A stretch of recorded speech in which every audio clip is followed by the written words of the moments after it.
सिल्लोड निवडणूक विभागाची तयारी 14 टेबलावर होणार मतमोजणी 29 फेऱ्या होणार 350 कर्मचारी व मोठा पोलीस बंदोबस्त तैनात। सिल्लोड येथील शासकीय ITI कार्यालयात शनिवारी सकाळी 8 वाजता मतमोजणी केली जाणार असून त्यासाठी निवडणूक विभागाने तयारी केली आहे। एकूण 14 टेबलांवर मतमोजणी केली जाणार आहे। सर्वात आधी पोस्टल मतमोजणी केली जाईल। एकूण 29 फेऱ्यांती निकाल हाती येणार आहे अशी माहिती निवडणूक निर्वाचन अधिकारी लतीफ पठाण यांनी दिली। मतमोजणीसाठी निवडणूक विभागाने 350 मतमोजणी अधिकारी, सहाय्यक मास्तर ट्रेनर, मायक्रो निरीक्षक तैनात केले आहे। शुक्रवारी दुपारी 2 वाजता मतमोजणीसाठी हजर राहणाऱ्या सर्व कर्मचाऱ्यांची व अधिकाऱ्यांची यावेळी बैठक घेण्यात आली।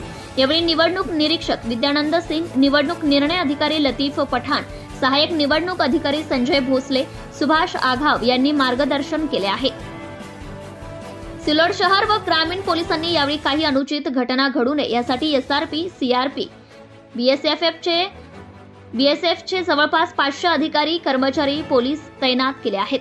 याशिवाय सिल्लोड शहर व ग्रामीण मधून 200 पोलीस कर्मचारी, 1 अप्पर पोलीस अधीक्षक, उपविभागीय पोलीस अधिकारी डॉक्टर दिनेश कोल्हे, पोलीस निरीक्षक विजयसिंग राजपूत, शेषराव उदार, अमोल ढाकणे यांच्यासहित 5 पोलीस निरीक्षक, 10 अधिकारी असा मोठा पोलीस बंदोबस्त तैनात केला आहे। यावेळी पोलिसांनी ठिकठिकाणी मोबाईल कॅमेरे बसवले आहेत, त्यावरून सर्व बारीक हालचालींवर लक्ष ठेवले जाणार आहे।